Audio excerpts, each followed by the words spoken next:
You ask Tiger to solve. This deals with linear equations with one unknown. The final result is y equals 1. Let's solve it step by step. Simplify the expression. Expand the parentheses.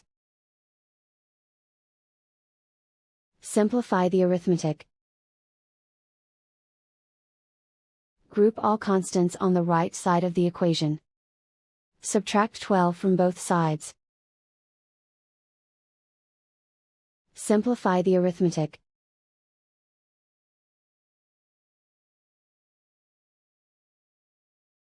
Isolate the y.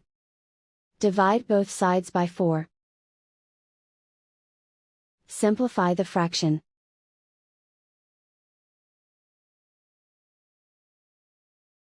And so the final result is y equals 1.